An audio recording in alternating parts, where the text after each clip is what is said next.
Belum tentu. Tapi ustaz, dia tu dahi dia hitam, tinted. Yang JPJ tak lepasnya ustaz, gelap betul. Ingat dia hentuk dinding tu. Itu bukan lambang keimanan semata-mata. Dia punya biji tasbih dia besar bola golf lah ustaz. Subhanallah, subhanallah, subhanallah. Itu bukan lambang keimanan.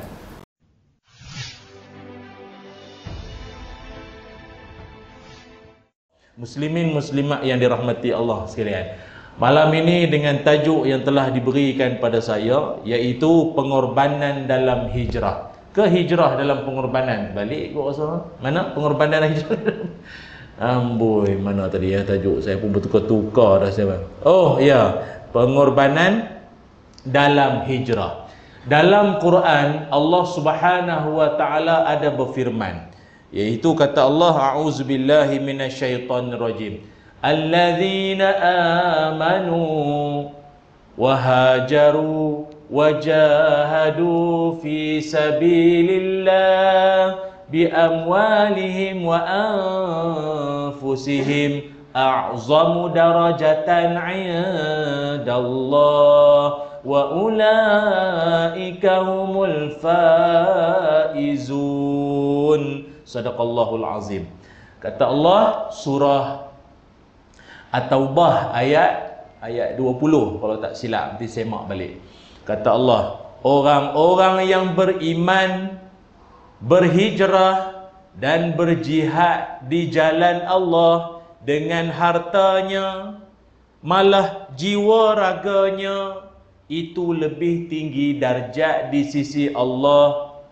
Dan mereka itu siapa? Orang beriman, berhijrah, berjihad, itulah orang-orang yang faizun. Faiz. Apa makna faiz? Faizun ataupun fawaz, atau yang sama kata dasar dengannya, berjaya. Rupanya di sisi Allah, Allah menobatkan yang kata orang berjaya itu siapa? Ada orang beranggapan yang jaya itu kalau di IPT bangkali dia dapat 4 flat, atau lagi cerdik 4.1 flat. Oh, tu terlajak cerdik tu, terlajak pandai. Atau kalau dia belajar sekolah agama dapat mumtaz, jayyidan, jayyid. Lebih kurang lah. Kalau cukup-cukup makan namanya makbul. Makbul. Luluh lah, boleh lah balik Malaysia, boleh lah. Orang panggil ustaz juga. Tak mumtaz pun makbul. Ustaz juga. Ustaz dulu belajar Mesir dapat apa? Makbul. Main doa ustaz makbul lah. Lebih kurang lah. Dia tak mau cakap dia tak mumtaz, cakap bila makbul. Makbul. Dia tahap paling tinggi namanya mumtaz. Itu memang A+ tu, mumtaz. Bawah sikit cemerlang juga, tapi namanya jayyidan. Jayyidan tu dia macam A lagi. Bawah lagi dia panggil jayyid. Kalau dah jayyid tu maknanya lagi bawah sikit lah. Bawah pada jayyid namanya makbul. Makbul ni apa? B tolak ke C? Macam tu lah, memang bawah sikit lah. Tapi bawah lagi rasib. Nah tu gagah. Dan ada lagi bawah lagi rasib jidan pun ada agak.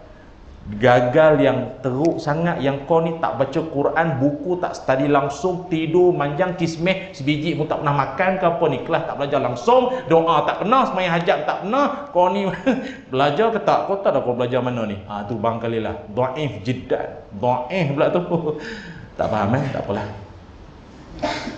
Dia cemerlang ni pada pandangan manusia, mungkin pada peperiksaan, ujian, imtihan. Saya dulu pernah ke sekolah dulu, pernah dapat nombor 36 dalam kelas.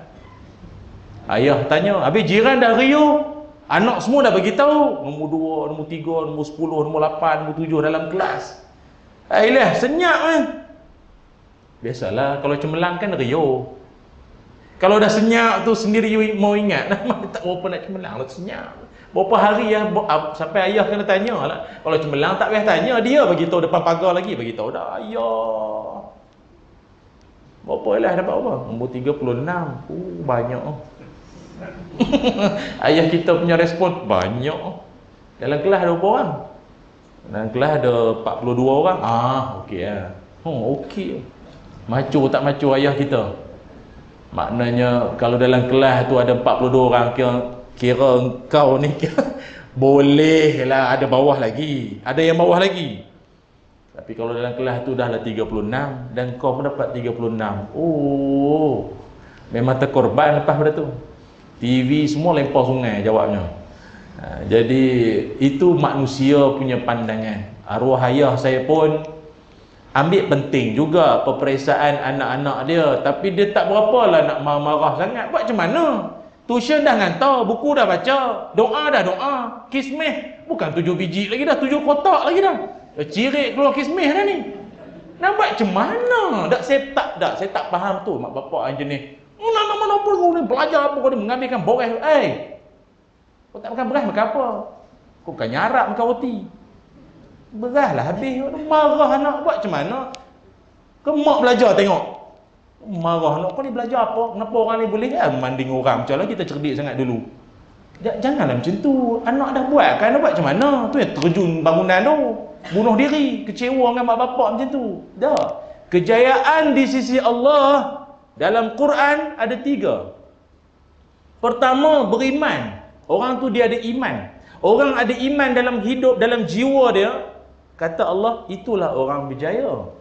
Tuan-tuan ingat senang nak memupuk iman dalam hati. Tahu apa tanda orang ada iman? Orang ada COVID, kita tahu apa tanda dia. Dia test tu naik 2 jalur. Itu tanda dia ada COVID. Tanda dia ada iman apa? Serban? Belum tentu. Saya pernah tengok ada kawan, ekor dia 3. Tahu serban? Adik-adik saya nampak ada yang 2 cabang. 3 tu, macam mana dia buat saya tak tahu. Dia selit sini dia, 3. Ui. Saya tengok dia iman lah Ustaz, dia beriman betul lah. Ustaz, tengok Ustaz ni, dia punya cabang sampai 3. Itu belum tentu lah. Belum tentu. Tapi Ustaz, dia tu dahi dia hitam, tinted. Yang JPJ tak lepasnya Ustaz, gelap betul. Ingat dia hontok dinding tu. Itu bukan lambang keimanan semata-mata. Dia punya biji tasbih dia besar bola golf lah Ustaz. Subhanallah, subhanallah, subhanallah. Itu bukan lambang keimanan. Apa lambang keimanan seseorang? Salah satunya, la imana liman la amanata lahu. Tak ada iman orang yang tak ada sifat amanah. Sembang pasal iman, duit masjid pun curi, selipar orang pun ambil, selipar penceramah pun kau kebas. Apa cer? Iman. Tu tahu lepas semayang. Kau tak semayang, kau tak main masjid lagi lah. Tahu semayang pun curi. Ya Allah, tu saya sebut orang ada iman ni, itulah tanda dia ada sifat amanah. Cukup. Yang lagi best lagi, ada orang dah lah dia buat benda tak elok, tak mengaku salah pula tu. Adalah tuan-tuan di Malaysia ni, bukannya jauh pun, ada satu masjid tu, duit masjid short ribuan ringgit, dan dia orang syak yang buat kerja tu tak pengerusi bendahari. Tapi dia orang malas nak tuduh, tapi bukti tu ada. Lah sampai ke muncaknya, dah naik ke balai lah semua, panjang cerita sikit lah. Baru mengaku bendahari rupa pakat dengan pengerusi, ambil duit masjid. Tahu tak duit masjid yang dia ambil dalam lingkungan ribuan ringgit tu dia buat apa? Yang dia tak nak mengaku sangat, tahu apa? Dia pergi umrah. Takkan salah, bukan saya pergi Danok, dia kata. Saya pergi umrah pakai duit masjid benda tu bukan duit rasuah, faham tak? Tuan-tuan, orang macam ni kita nak buat apa selain pada rendam dalam air? Tak faham tak ni? Lebay atas kepala itu bukan penanda aras iman. Ini usaha ke arah membentuk diri jadi baik lah. Pakai elok ni tanda kita nak jadi baik, tapi belum tentu baik. Iman pertama, ada iman, orang tu insya-Allah berjaya kata Allah. Cukup lah. Belajar tak tinggi, iman mau ada. Yang kedua, orang berjaya di sisi Allah, orang tu berhijrah. Dia ada semangat untuk nak berhijrah. Dan sebab itu penghijrahan ni bukan benda mudah. Sebab tu tajuk kita malam ni pengorbanan dalam hijrah. Dia Dia pengorbanan dengan hijrah ni dia adik-beradik. Dia macam bukan setakat adik-beradik lah. Saya ingat dia macam selipar lah. Malam ni banyak isu selipar kan. Maknanya kena dengar betul-betul ni.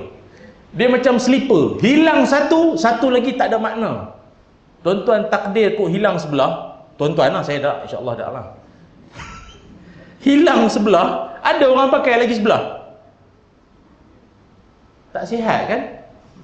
Pakai sebelah. Orang kata lah, kesian, muda-muda lagi. Pakai sebelah, selipar. Nak bagi taunya hijrah dengan pengorbanan, dia macam tu, kanan kiri, kiri kanan, macam tu. Dia kena sama. Takkan mampu nak berhijrah tanpa Hijrah itu pengorbanan, hijrah itu perjuangan, hijrah itu persaudaraan, hijrah membentuk perpaduan. Oleh itu, Alin tahu nah. Buka YouTube lah. Dia hijrah, pengorbanan dia adik-beradik. Tak payah sembang lah hijrah Mekah Madinah. Mekah Madinah jauh sangat. Tu Nabi, para sahabat. Kita memadailah berhijrah daripada katil ke masjid. Tak kala diserukan dengan laungan as-salatu khairum minan naum. Solah ke naum? Solah ke naum? Jawablah. Solah. Buat dah.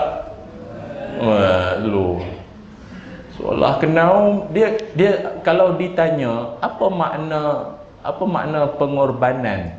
Kalau rangkuman ayat tadi hujungnya iman, hijrah, hujung tadi apa? Wajahadu kan? Orang berjihad.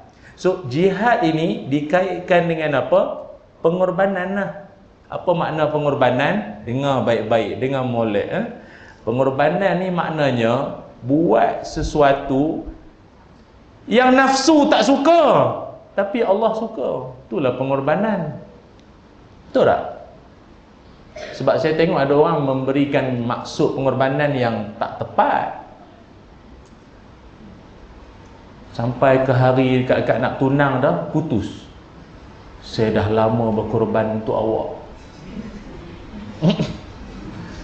Pak nak muntah tapi tak payahlah, siap pula dia kan.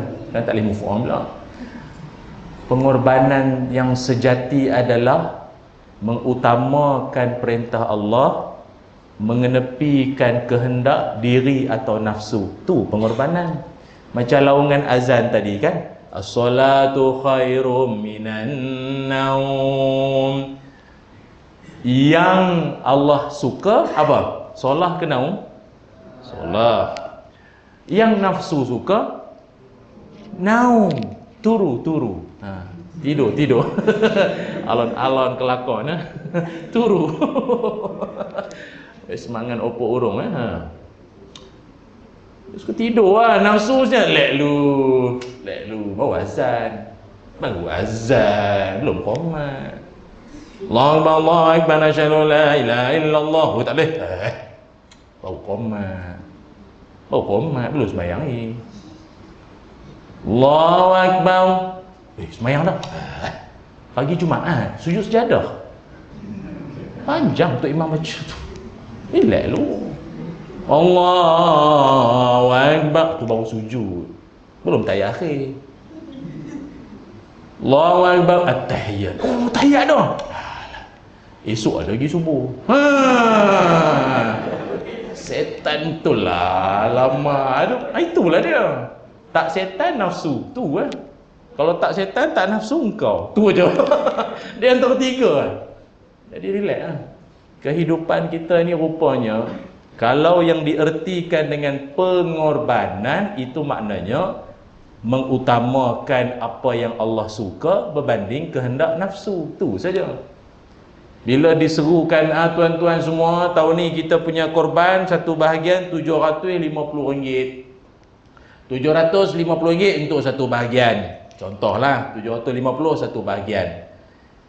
Yang Allah suka 750 tu lah. Yang nafsu suka, simpan long. Musim Covid kot, hari tu dah banjir, tak kala Allah tak faham. Dia buat Tuhan tu bercapak saudara ke dah. Tak kala Tuhan tak faham, hari tu rumah baru hanyut, tak kala 750 mau kira. Lamsam sudahlah, sap-sap soy mah. Jangan. Itulah namanya pengorbanan. Mengutamakan yang Allah nak berbanding apa nafsu nak. Dalam konteks kita di masjid rumah Allah ini, antara saf depan dengan saf paling belakang, mana Allah paling suka? Bagi muslimin. Orang muslimin yang laki-laki paling afdal saf paling hadapan. Bagi perempuan afdal saf paling belakang. Jadi hak jenis suka belakang-belakang ni biasa perempuan. Biasanya lah. Atau yang sepatutnya perempuan. Kan? Tapi saya tengok hari ni masjid semua suka saf depan lah. Tak ada yang suka belakang-belakang sangat.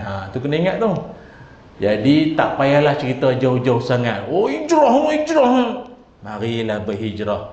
Daripada rumah atau dari TBS. Tahu TBS? Bukan terminal bersepadu naik bas tu. Tilam bantal selimut, TBS. Ke masjid. Oh ini beria angkat spanduk. Oh hijrah membangun Islam. Masjid tak mari pun. Masjid tak mari harus sembang.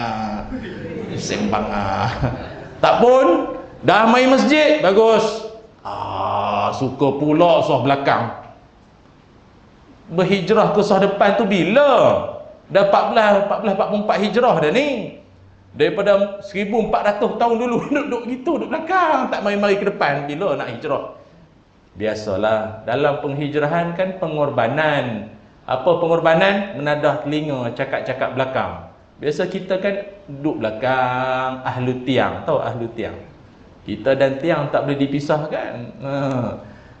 Jadi bila bau, biasa duduk belakang, mari depan. Ada geng-geng belakang.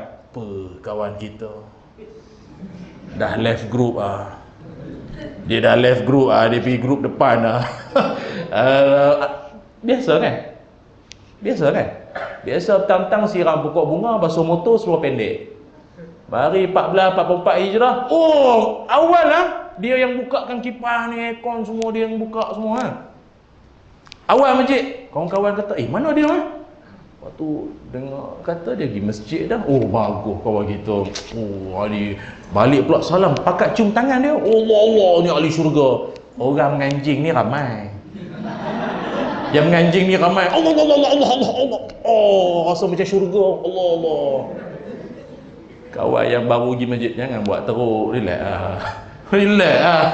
Tu kadang ada seorang menyampah nak berubah tu, menganjing banyak sangat. Faham tak menganjing ni? Macam itulah lebih kurang. Macam itulah. Jadi oleh kerana itu, nak melakukan penghijrahan ini, dia punya modus operandi dia nak tak nak mesti dengan sifat pengorbanan. Dan saya pula bila tengok je banner saya tadi dengan saya berdiri belakang ada bendera Malaysia, macam PM pula rasa belakang bendera. Macam menteri pula kan. Tak apalah, kita nak sebutkan malam ini oleh kerana itu. Bagaimana untuk kita nak berubah ke arah yang lebih baik, yang cakap, yang mendengar pada malam ini, walaupun tak henti-henti dan tak pernah sunyi daripada ujian-ujian yang mendatang. Dengar baik-baik, saya akan kongsikan malam ini 3 perkara. Tak lebih tuan-tuan, bukannya 30, 3 cukup. 3 saja. Banyak-banyak kan kelalen. You know kelalen? Ojo kelalen, jangan lupa. Tak ramai Jawa sini.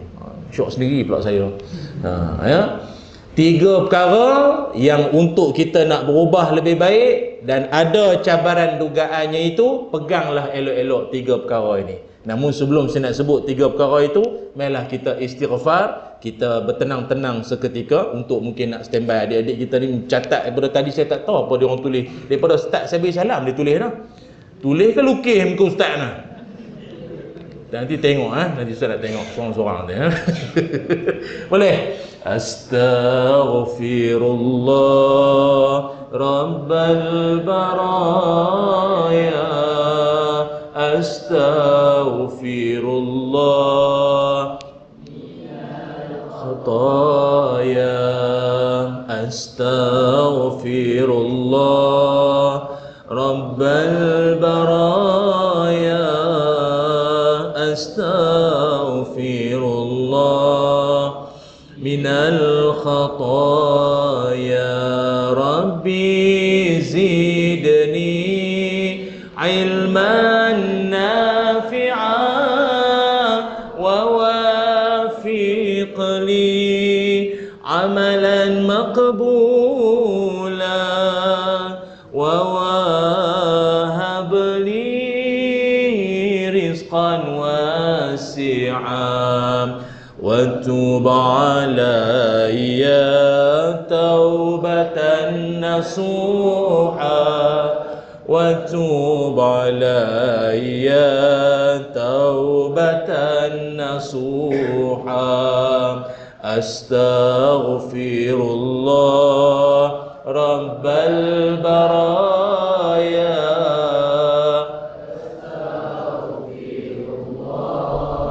من الخطايا.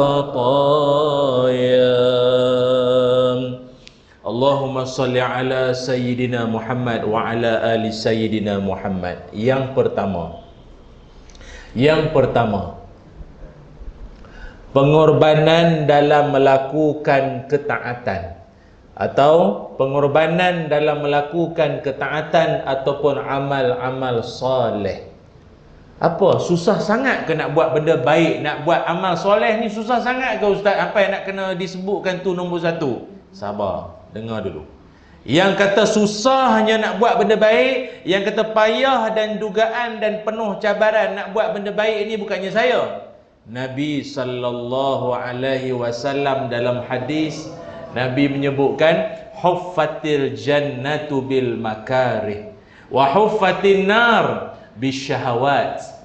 Kata Nabi sallallahu alaihi wasallam, Nabi kata syurga itu, syurga dipagari, dikelilingi oleh segala yang dibenci oleh hawa nafsu. Atau sila hari bulan, syurga itu dikelilingi oleh, kita pun tak suka setengahnya tu.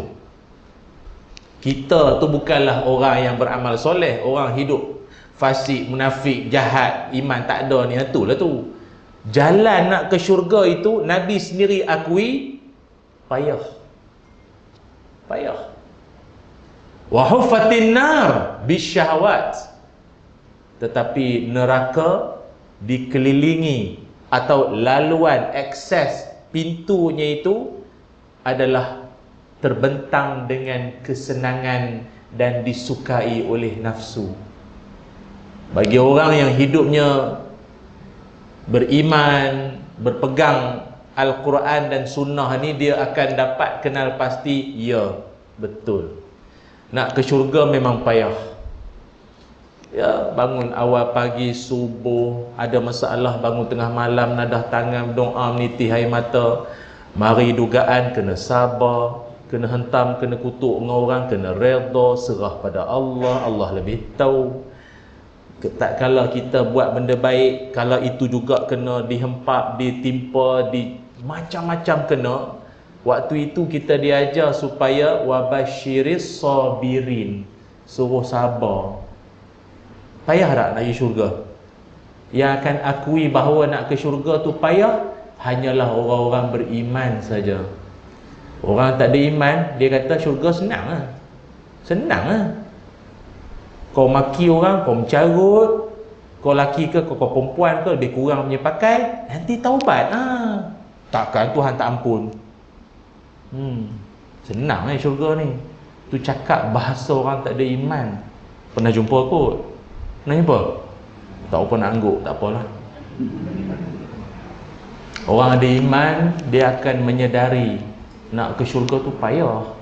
Kau tanya tengok orang yang pernah pergi ke perkampungan yang jauh-jauh, masuk dalam apa kan, Pahang ke Kuala Kelawang ke mana-mana kan, susah tak nak pergi kampung tu? Oh, ustaz ceramah situ ke? Ustaz kereta macam ni punya rupa, keluar nanti tak ada rupa ini dah ustaz. Tak ada rupa ini dah ustaz. Tayarnya apa semua tengoklah ustaz. Sana pokoknya dengan turun sini ni. Masuk kereta, keluar tak ada rupa kereta dah Ustaz. Payah Ustaz jalan dia. Sebab orang tu orang yang faham. Sama nak ke syurga. Orang yang pernah lalui liku-liku kesusahan hidup dalam taat. Kalau susah hidup dalam tak taat, dia sama lah. Macam tuan-tuan rajin mari masjid, dengan rumah tenggelam, masjid pun tenggelam, tapi tuan-tuan tetap tak tenggelam dalam atau hanyut dengan bisikan nafsu. Itulah lagi masjid lagi. Masjid pun hanyut. Masjid pun tenggelam. Allah redha ke? Oh, setan ni kiri kanan. Ya Allah. Tu ingat, saya sebut sekali lagi apa dia tadi? Pengorbanan dalam melakukan amal soleh. Buat benda baik, jalan dia, liku-liku dia sangat banyak. Onak, ranjau, duri, pahit, getih, pengorbanan dan macam itulah lebih kurang. Tuan-tuan ingat orang-orang soleh dalam dunia ni hidup senang lah. Imam Syafi'i rahimahullah diuji dengan buasir, diuji dengan sakit buasir. Kok tuan-tuan ada pengalaman ke, ibu-ibu di belakang kok ada pengalaman ke, kawan-kawan ke, saudara ke, jiran ada buasir? Buasir bukan boleh duduk lama, sakit. Diceritakan Imam Syafi'i kalau dia duduk lama sikit berdarah, mengalir darah, sakit. Tapi dalam sakitnya beliau menanggung kesakitan buasir, sempat lagi mengarang 174 buah kitab. Tu setara buasir. Yang tak buasir ni mengarang apa? WhatsApp pun copy paste. Malas betul lah. Malu kan? Dah nak bagi tahu betapa jauhnya kita ni dengan orang-orang yang soleh-soleh ni. Jauhnya kita. Tak pasal ramai orang bajet. Tahu bajet? Bajet bagus. Ya syurga lah, syurga lah. Doa syurga betul, tapi jangan perasan sangat. Dengan semayang pun hujung-hujung waktu. Apalah. Itu orang soleh dulu hidup dia dalam ketaatan. Dah lah taat. Dalam taat tu ada musibah tu, dahsyat tu. Ramai lah ulama-ulama dulu yang soleh tu. Ramai lah hidup dia memang macam-macam kena. Di penjara, dibuang negeri, macam-macam dugaan. Tapi yang kita sangat kagum sekali adalah itulah yang Nabi sebut, ke syurga jalan bukan mudah. Malah dalam peristiwa hijrah Nabi SAW ada satu sosok tubuh yang terkenal, iaitu dikenali sebagai Mus'ab bin Umair. Mus'ab bin Umair radhiyallahu anhu. Mus'ab Umair ini sahabat Nabi SAW yang dia ini dalam lipatan sejarah atau sirah, awal kisah hidupnya dahlah anak orang kaya. Dia anak orang kaya. Dan dia pula senantiasa memperagakan pakaian indah-indah. Apa hari ini? Branded. Branded lah. Branded. Adidas, Puma, LV apa. Yang mahal-mahal punya lah. Yang kalau orang tengok, ini kayangan. Bukan kopi ori tau. Betul-betul ori. Bukan main kopi ori punya barang. Betul ori punya lah. Tak main tiruan. Abibas. Tak ada. Dia memang branded je barang. Dia anak orang kaya. Bujang. Dan lagi tak tahan, handsome. Ganteng. Nak bagi contoh siapa dalam masjid ni? Ramai. Jangan kata yang depan ni. Depan ni biasa je. Cuma pernah lah disamakan dengan Kai Bahar lah. Astaghfirullah. Dia handsome ah. Dia memang handsome. Handsome, kaya, anak orang kaya. Apa lagi mau? Lalu mana-mana jalan anak darah ni piwik lah. Kita dah lah tak apa handsome, letih mengayat pick up line. Tu pun belum sangkut. Tu pun tak sangkut. Kat tiga muka karang pick up line tak sangkut lagi. Dia tak payah. Dia lalu dengan wangi. Berbatu orang. Oh ini mesti Mus'ab baru lalu. Wangian dia dahsyat. Kita dah lah wangi pun calik yang masjid punya. Masjid punya wakaf walekat subuh apa tu kan. Masjid punya lah. Tu pun ambil buah poket. Tak malu curi. Dia wangi, kaya, handsome. Tapi bila dia memeluk Islam, hijrah dengan Nabi ke Madinah, tahu kan riwayat akhir hidup dia jadi apa? Dia wafat, gugur, meninggal dunia, syahid sebagai seorang yang kain kapan pun tak cukup. Kain kapan tak cukup. Tutup kepala nampak kaki, tutup kaki nampak kepala, tak cukup. Mana mungkin orang yang kaya tak ada duit satu sen sikit nak beli, tak, nak menunjukkan bahawa dia adalah orang yang dicontohkan Allah sebagai jahadu fi sabilillah bi amwalihim wa anfusihim a'zamu darajatan. Dialah contoh orang yang dia korbankan harta dia, jiwa dia, harta, jiwa semua untuk Islam. Kita kalau tak sampai ke tahap itu sekalipun, ambil semangat jadi ya. Kan? Nampak tabung lalu. Ada tabung lalu malam ni. Ni Alalang sebut ni, sedap ni. Tak ada tak lalu ah. Kena pergi sendiri. Oh okeylah. Masuklah duit. Mana semampu tuan-tuan, bagi seadanya. Ya Allah, aku nak perang tak mampu. Dengan cimanih, dengan darah tinggi, dengan kolesterol. Nak lawan Israel pun, Zionis pun mari. Oh tak apalah, balik dululah. Minum teh tarik dululah, dengan cimanih, kaki kena potong, nak lawan aku, tak apalah, balik berzikir lah. Tak apa, kita tak mampu jihad cara itu, jihad pakai duit. Sumbangan kita itu jangan lupa. Boleh tuan-tuan? Aduh sedap kalau tabung lalu ni, tak lalu pula, tak apalah. Tuan-tuan yang dirahmati Allah, itu yang pertama. Maknanya pengorbanan dalam melakukan kebaikan dan ketaatan. Ni adik-adik ni pun sama ni. Adik-adik dalam menghafal Quran ni, dalam muda pula tu, ini banyak dugaan dalam hidup. Hidup orang yang menuntut ilmu ini, lagi-lagi ilmu yang dituntutnya pula ilmu agama. Dalam hadis Nabi SAW sebut, salah satu golongan Allah haramkan dia daripada cium bau syurga. Dia kalau syurga tu bau pun dah tak boleh dicium, masuk apatah lagi. Sendiri mau ingatlah. Cium tu 70,000 tahun perjalanan pun dah boleh bau lah. Kan macam kita kan, deria bau kita akan paling sangat function, terasa sangat hebat bila Ramadan kan. Pukul 1 tengah hari. Ni masak kurma ni. Ni kari ni. Ni ada yang tak puasa ni. Kau punya hidung kuat betul. Kuat betul. Kan? Hebat sangat ni. Lagi-lagi pergi bazar. Daripada jauh dah. Oh ni ayam bakar ni. Ayam ni. Ayam panggang ni. Pergi dekat sekali orang bakar tayar. La ilaha illallah engkau. Punyalah lapar. Tak sahur. Mesti tak sahur. Tayar kata ayam. Bayangkanlah. Rupanya syurga nanti ada orang. Dah syurga tu jauh dah boleh bau tau. Jauh tak jauh. Allah haramkan dari cium.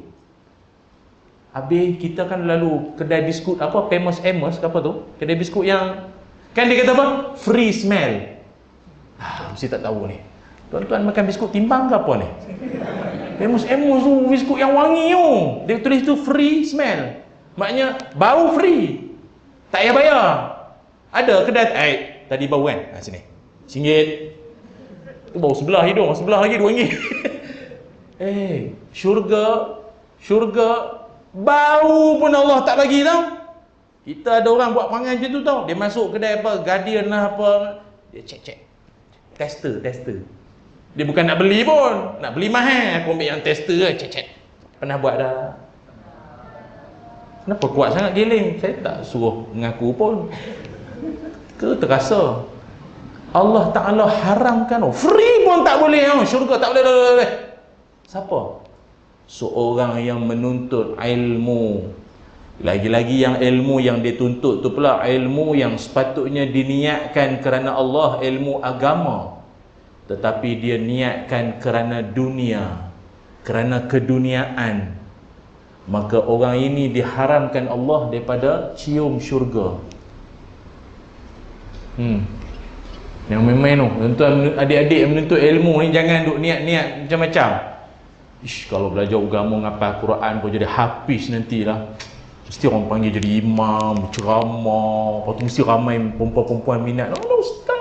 Ustaz, handsome-nya. Baby face, baby shark. Ustaz. Masuk TV, ya? Peminat ramai, nak saya.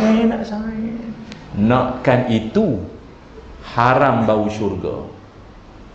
Yang main-main tu. Kadang kita pelik juga pasal Nabi ni tegas sangat, ataupun agama tegas sangat sampai niat pun nak kena jaga. Ya. Orang belajar agama ni risiko tak ikhlas tu ramai. Dia kalau belajar ilmu repair basikal, kau ikhlas tak ikhlas pun memang itu ilmu dunia pun. Ke akhirat nanti bawa basikal lagi. Dia agama ni sebab ilmu yang merangkumi dunia dan akhirat. Salah niat je dia belajar agama menghafal Quran ni kerana siapa? Ke mak bapak suruh masuk kata Quran. Okey lah. Niat. Hati-hati dah. Sebab itu dalam belajar agama menghafal Quran ni dugaan dia cukuplah banyak. Lagi-lagi adik-adik anak-anak duduk di musim di zaman penuh ledakan teknologi maklumat media sosial yang macam-macam ni. Zaman kami macam tua sangat kita ni. Zaman kita dia tak jauh beza lah. Kan kita acik-acik haji-haji yang ada ni dulu-dulu tak ada handphone Facebook, Instagram ni. Kalau kami dulu ada handphone, ada Instagram, Facebook, entah-entah lagi lalai pada adik-adik ke apa kita pun tak tahu. Konda-kondi lah apa, main tarik upih, main biji getah tu je lah dulu-dulu permainannya. Plastik burung terjun sungai, hiburan kami. Tu pun lalai, maghrib pun lewat. Tambah kalau ada handphone budak dulu tak tahu. Sekarang ada lalainya. Baik itu hati-hati. Ada seorang ulama nama Syekh Yahya bin Yahya, seorang dia student. Dulu masa dia zaman student, dia daripada Andalus.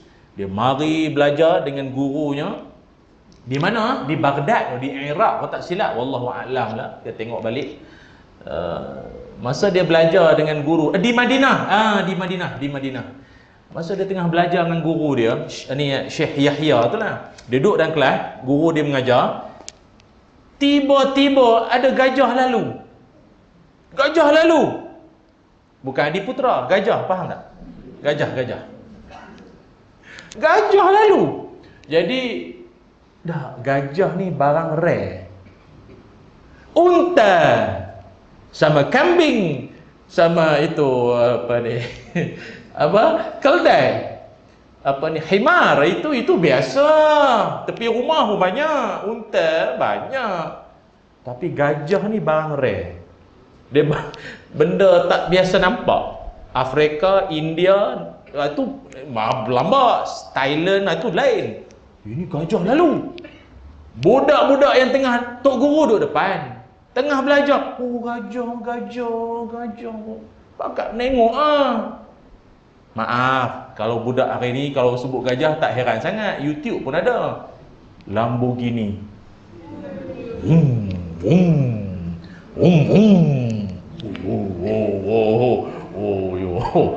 Aku kalau dapat lambang pun cukup. Tak dapat kereta aku dapat lambang pun cukup. Kan? Penutup minyak pun cukup Aku dapat kopak dia penutup minyak. Kan? Dia sesuai dengan zaman Dalam ramai-ramai yang menerpa tengok gajah, ada seorang je tak tengok. Namanya Syekh Yahya tu. Tok guru dia kata, semua pakat pergi tengok gajah, awak tak teringin ke? Andalus mana ada gajah? Tak teringin pergi tengok? Dia kata, Tuan Syekh, Tuan Guru, saya datang dari kampung bukan kerana gajah. Saya datang kerana ilmu. Itu saja. Boleh macam tu? Try buat adik.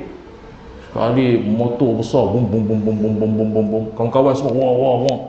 Kita duduk steady. Tok guru tanya, ustaz tanya, tak boleh tengok motor tu. Saya datang bukan kerana motor. Sebab bapak saya pun hantar pakai motor. Jadi motor tu biasa saja. Kan? Tu ingat. Buat benda baik, ketaatan ini dugaan kiri kanan cukup banyak. Okey, tu yang pertama. Tak tahu kenapa buat benda jahat ni macam mudah. Saya sebut benda ni ceramah dengan tak apalah, satu NGO lah. Satu NGO persatuan ni. Dia orang kata, betul. Dalam banyak-banyak yang Ustaz cakap, saya setuju amat yang itu. Sangat setuju. Yang lain pun setuju. Yang tu paling setuju. Jahat, laluan dia mudah. Benda jahat, benda tak elok, benda haram, laluan dia mudah. Nak buat benda baik ni, ya Allah, naik turun pejabat, proposal ditolak ni, kertas cadangan kena tolak. Apa payahnya nak buat benda baik ni, ya Allah. Kan? Nak pergi buat benda jahat. Geng-geng tu cerita, dia kata banyak orang yang menikah cara halal ni bertahun nak dapat anak. 10, 12, 15 tahun nikah cara halal. Ada setengah bertahun nak dapat anak. Apa tengok yang haram ni? Dalam tanda, celah pokok getah, tepi sungai. Kan payah tu, susah tu. Dan maaf kok bahasa orang kahwin lah, orang kata sekali ya jadi. Faham kot bawa budak bawah umur ramai ni, payah kan. Tak faham kot dia sekali ya jadi, lekat pula tu. Haram senang, tapi kalau nak buat yang elok, benda baik ni, itu di situlah ujiannya. Tu saya sebut banyak kali ni. Pengorbanan dalam hijrah. Nak jadi baik, modal dia kena ada pengorbanan. So pengorbanan dia bermula, yang pertama tadi apa? Apa dia? Pengorbanan dalam ketaatan, satu. Yang kedua, dah masuk isyak. Azan dulu kot. Azan dulu ke macam mana? Terpulang saya ikut je. Macam mana? Azan ke sambung? Azan dulu. Esok azan. Oh terus ingat bunyi je. Esok azan. Oh jangan. Esok azannya. Okey.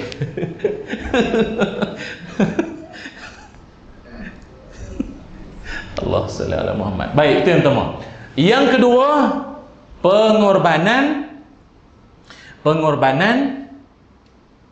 dalam berhadapan dengan musibah. Pengorbanan dalam berhadapan dengan musibah atau kesukaran hidup. Saya berpesanlah diri saya dan kita semua. Dalam kalangan kita tak ada siapa pun yang boleh sembang kata, aku kalau setakat mari yalah nyakit ke apa, okey ya. Oh, sembang. Jangan. Sebab dalam Quran pesanan untuk jangan sembang sangat ni bukan saya sebut. Kata Allah dalam Quran surah Al-Ankabut adik.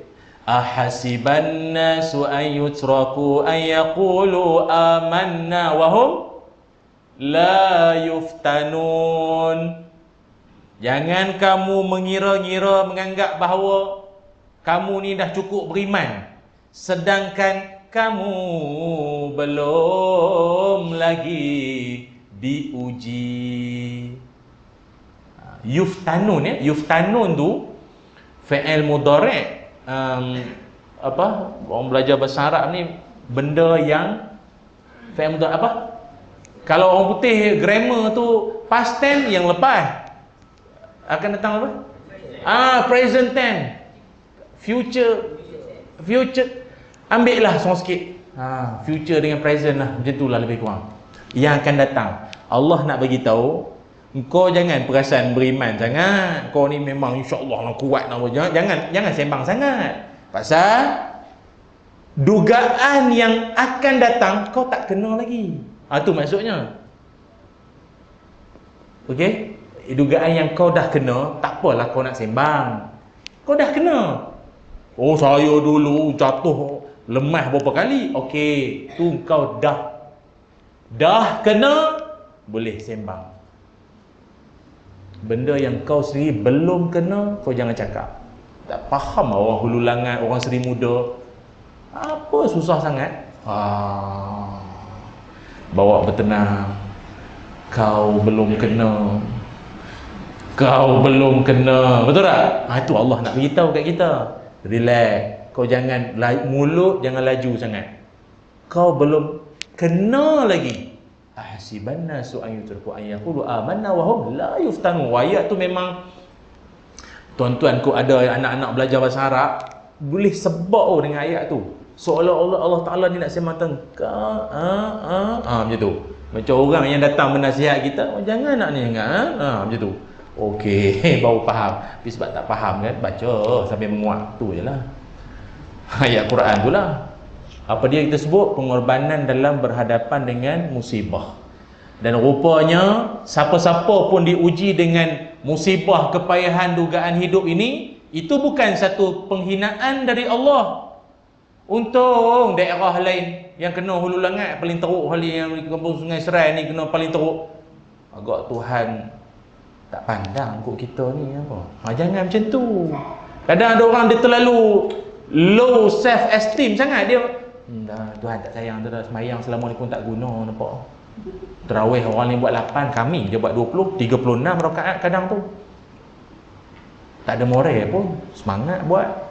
Kena juga banjir. Jangan macam tu, pun lemah semangatnya tu sangat. Apa nama syaitan tu? Syaitan ni kan dia ada portfolio. Macam syaitan yang kacau orang untuk was-was dalam sembahyang kan namanya khanzib. Khanzib. Ada kata khanzab. Tak apalah, lebih kurang lah. Apa nama dia? Tabr. Tabr kalau tak silap nama syaitan tu. Tabr ini portfolio syaitan yang mana-mana orang yang ditimpa musibah. Tabr ini akan memainkan peranan. Itulah pergi masjid lagi kan dah hilang slipper. Kalau slipper tu duduk di rumah elok-elok tak hilang. Betul juga. Ada betul juga habis. Kau dengan syaitan lebih kurang. Cubalah hati tu, tak apa. Allah bagi banyak kot. Minggu lepas baru naik pangkat. Bulan depan dapat kunci masuk rumah baru. Tahun depan anak seorang nak nikah lagi. Banyak nikmat. Ambil slipper baru. 3 kali ni isu slipper ni. Ada makna ni. Ada makna. Tak tahu makna apa. So, apa dia? Musibah. Tapi sikit sebanyak kata para ulama apa? Allahumma shalli ala Muhammad. Syekh Ibnu Athaillah As-Sakandari kan. Dia kata apa? Dia kata dengan musibah ini juga, dugaan hidup ni juga mempamerkan engkau itu siapa. Kita dalam hidup kadang kita susah nak kenal orang ni hati budi. Hati budi. Susah nak kenal, nak cap. Sembang, semua boleh sembang, duduk kan. Oh kalau saya ni jenis tak boleh, saya tak boleh tengok orang susah apa. Ya ke? Belum kena. Betul tak? Sembang siapa-siapa boleh. Sebab itu tuan-tuan jangan terlalu saya ni sangat. Cakap boleh. Belum kena. Tapi kata Syekh, dia kata kau nak kenal orang tu, bila dia kena musibah, itulah dia. Itulah dia. Maaflah orang putih kata the true color. Warna sebenar dia. Perangai sebenar dia. Kan? Bila mari je banjir, contoh banjir lah paling senang kan nampak. Bila mari je banjir, kita nampak ada orang dia pulun tolong orang, beria tolong orang. Sampai orang yang ditolong tu cakap, "Kak, rumah akak pun tenggelam, yang sibuk tolong saya ni buat apa?" Betul tak? Di situ Allah nak tunjuk siapa di kalangan kita yang perangai sebenar dia. Itulah dia. Itulah dia. Ada tak perangai macam tu dalam kampung kita? Tak, rumah dia pun tak settle lagi, rumah dia tak selesai lagi. Water jet tu dah pusing orang padahal dah tak balik-balik dah water jet tu. Dah siapa guna, tak pulang-pulang balik dah. Tapi dia kata tak apalah, memang buat macam mana ramai susah. Dia sanggup utamakan orang tu. Dahlah dia pun susah. Dan ketika itulah Allah nak tunjuk dalam susah-susah ni siapa yang paling penting diri. Mari NGO bantuan sampai, tanya makcik macam mana? Oh tak ada apa. Berapa hari nak makan? Tak mau je. Kami bagi ni. Nak beras, tak mau nak roti yang ada jam sikit. Roti batu air kotak sikit. Air kotak yang lychee lah, yang lychee sikit. Kalau banyak pula. Rupanya ini saya tak kata hulangan. Ni saya cerita tragedi banjir secara umum. Saya tak sebut negeri mana. Kawan-kawan kita NGO ramai. Semua sampai ke telinga ni. Ada satu rumah ditenggelami banjir, samalah rumah kampung semua kena. Tanya makcik orang, dia kata tak ada apa sama. Rupa di belakang rumah makcik tu beras tu menimbun tinggi. Makanan roti segala jenis dah, nak dah kulat dah roti tu pun. Dah dia pun berapa orang je rumah dia. Tapi bila orang sampai je ayat dia tak ada apa. Habis kalau dia kata dia dah ada, orang tak bagi kan. Awak tu dah lah tak sedar diri kena musibah. Kenapa menipu? Kenapa musibah tu tak menginsafkan ke? Kenapa tak berubah ha? Kalau tengah tak diuji tak berubah, lain cerita. Sedang diturunkan musibah untuk sedar, insaf, nipu lagi. Nimbun belakang. Sungguh pun kalau dah ada, pelawar lah ke rumah orang lain. Tak apa, makcik dah ada dah sikit-sikit dah. Bukan makan banyak, makcik ni bukan makan beras sangat pun, banyak beras dah. Beras banyak dapat, tak apa ni. Rumah hujung tu langsung tak dapat apa. Dia banyak bantuan dapat rumah depan-depan. Rumah belakang-belakang kadang tak sampai. Maaf, kadang ada setengah tu yang besar-besar turun pun, yang depan, yang belakang-belakang tak tahu. Ada tak rumah yang belakang-belakang tak dapat kadang tu? Sampai belakang-belakang ada tak pergi pun, tak sampai pun. Ke kamera tak sampai. Kesian. Allah nak tunjuk. Pegang menyapu kat 2 jam, kamera sampai 20. Orang ni datang nak tolong ke nak gambar. Tapi sekarang kan zamannya zaman itu dipanggil zaman poligam. Tahu zaman poligam? Politik gambar. Gambar akan berbicara. Baiknya, bagusnya, bawah jabatan pun dia tolong. Tak apalah, sekeping gambar. Hanya Allah je yang tahu jauh dalam hati dia. Betul tak? Allah nak tengok, Allah nak uji. Dengan satu musibah saja, engkau akan dapat lihat manusia punya watak-watak mereka. Saya kadang terus terang cakap, saya sebab kadang saya tengok, ya Allah, mulianya hati. Ada orang kadang dia susah tu tolong orang, dia pun dia Allah Ta'ala memang muliakan orang-orang macam ni. Dah lah dalam susah, musibah datang, semayang tak tinggal. Pusat pemindahan pun pusat pemindahan lah, semayang tak tinggal. Solat. Saya dapat video dalam viral WhatsApp itu, banjir tepi ni banjir kilat yang KL tu kot kan, mana saya melupa kita banyak banjir sebenarnya. Banjir lah, dia boleh semayang tepi kereta dia. Allah, bentang saya dah semayang tepi. Maknanya banjir tak banjir, ketaatan pada Allah tak pernah lupa. Dah orang setengah kan boleh pakai ayat apa? Darurat. Tak semayang? Darurat. Nak semayang mana banjir, semayang mana. Mudah darurat. Ada orang Allah nak uji, tengok banjir ke, covid ke, bergempa alam ke, semayang tak pernah tinggal. Allah nak uji. Allah nak uji sebenarnya. Dan yang ketiga, orang yang nak berubah ke arah yang lebih baik, pengorbanan yang sangat diperlukan lagi juga adalah pengorbanan mendidik hawa nafsunya. Mendidik hawa nafsu. Dalam diri kita ini ada musuh. Dalam diri kita, jangan kata luar. Luar banyaklah musuh-musuh lain. Syaitan lah, Zionis lah, apa tu musuh dah. Dalam diri kita ada musuh. Tapi kata ulama, musuh ni musuh yang disayangi. Kerap kali permintaan dia dipenuhi. Tu namanya nafsu. Inna nafsa la ammaratun bisu. Nafsu ini gejolak keinginan dia adalah segala yang jahat-jahat. Dan sekali lagi saya nak sebut, bab-bab nafsu ni pun tak boleh sembang sangat. Kita tak boleh sembang sangat. Sebab setiap orang dia punya tahap apa nak kata tahap kenafsuan ke apa, tak kena pula bahasa Melayunya. Tahap gejolak nafsu orang ni tak sama. Ada orang nafsu perempuan. Ada orang perempuan tak ada benda sangat, tapi fulus. Mata tu jadi RM ke dolar ke macam tu. Ting. Faham?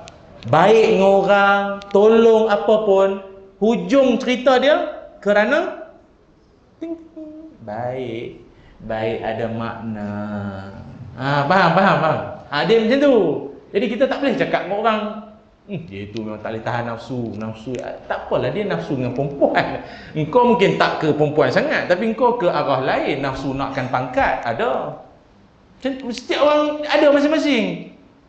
Tapi secara umum Nabi SAW sebut dalam hadis, Nabi kata, ini saya bacakan sebahagian hujung lah hadisnya. Nabi kata, fattaqud dunya wattaqun nisa. Nabi kata, berhati-hatilah kamu dengan dunia dan berhati-hatilah kamu dengan perempuan. Fa inna awwala fitnati Bani Israel kanat fin nisa. Karena kemusnahan bangsa-bangsa dulu because of woman, kerana perempuan. Bukan perempuan tu bermasalah, lelaki yang tak mampu kendalikan nafsunya terhadap perempuan, tu saja. Jujur cakap, awak ni lebay kata imam ke syekh, kiai, ulama pesantren mana pun, dah namanya jantan, lelaki ori. Lelaki ori, faham tak? Ori. Memang cenderungnya perempuan. Tengok pembaca berita, oh cantik. Itu normal. Tapi kalau tengok penceramah, dia tu jantan. Dia tengok penceramah, Allah comelnya ustaz, dapat pegang janggut sikit lah ke kamu. Something wrong. Kau nak pegang janggut aku, kau cakap aku cute, ustaz pegang janggut sikit tak? Lah comelnya ustaz. Alamak kau. Seram. Tapi lelaki minat pada perempuan itu normal. Tapi saya kata apa tadi? Pengorbanan apa? Didik nafsu. Jangan buang nafsu. Ya Allah, hilangkanlah nafsu daripada diri kami. Jam. Pelawar makan tak nak. Mayang siang malam. Isteri kata, abang, akhirat. Allahu Akbar. Allahu Akbar. Abang, kita semua akan mati. Jam. Dapat jenis tentu habis. Jangan, nafsu itu perlu. Tapi mesti dididik, diasuh, diajar. Berhati-hati. Boleh semua? Wallahu a'lam. Cukuplah setakat ni sembang-sembang kita. Mudah-mudahan bermanfaat. Moga ada rezeki dan lain-lain kesempatan kita bersua lagi. Mohon maaf atas kekurangan saya. Terima kasih atas perhatian semua. Semoga Allah rezekikan kita taufik untuk beramal dengan segala yang kita dapat pada malam ini. Mudah-mudahan Allah bimbing kita insya-Allah. Bismillahirrahmanirrahim. Allahumma salli ala sayyidina Muhammad wa ala ali sayyidina Muhammad. Allahumma inna nas'aluka ilman nafi'a wa rizqan thayyiba wa amalan mutaqabbala. Allahumma akfina bihalalika an haramik wa aghnina bifadlika amman siwak. Ya Allah, ampunkan dosa kami, ampunkan dosa ibu ayah kami. Kurniakan kami ilmu yang bermanfaat, rezeki yang baik dan amalan yang diterima ya Allah. Ya Zal Jalali wal Ikram. Wa sallallahu ala sayyidina Muhammad. Walhamdulillahi rabbil alamin. Alhamdulillah. Terima kasih. Makluman sikit, di luar sana tu saya ada bawa buku-buku yang mana buku-buku tu merupakan himpunan nota-nota ceramah. Saya kan macam tu, 3 perkara, 4 perkara, 6 perkara.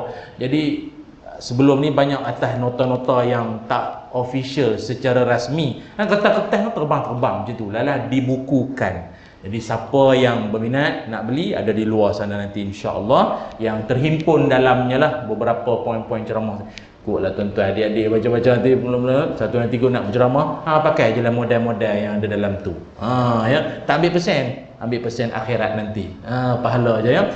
CD doa pun ada, rangkuman doa-doa daripada hadis-hadis sahih yang saya rakamkanlah dalam bentuk nasyid. Suara tak merdu sangat, tapi kalau setakat juara lagu tu insya-Allah juara. Tu ada di luar ya. Wallahu a'lam. Terima kasih. Assalamualaikum warahmatullahi wabarakatuh.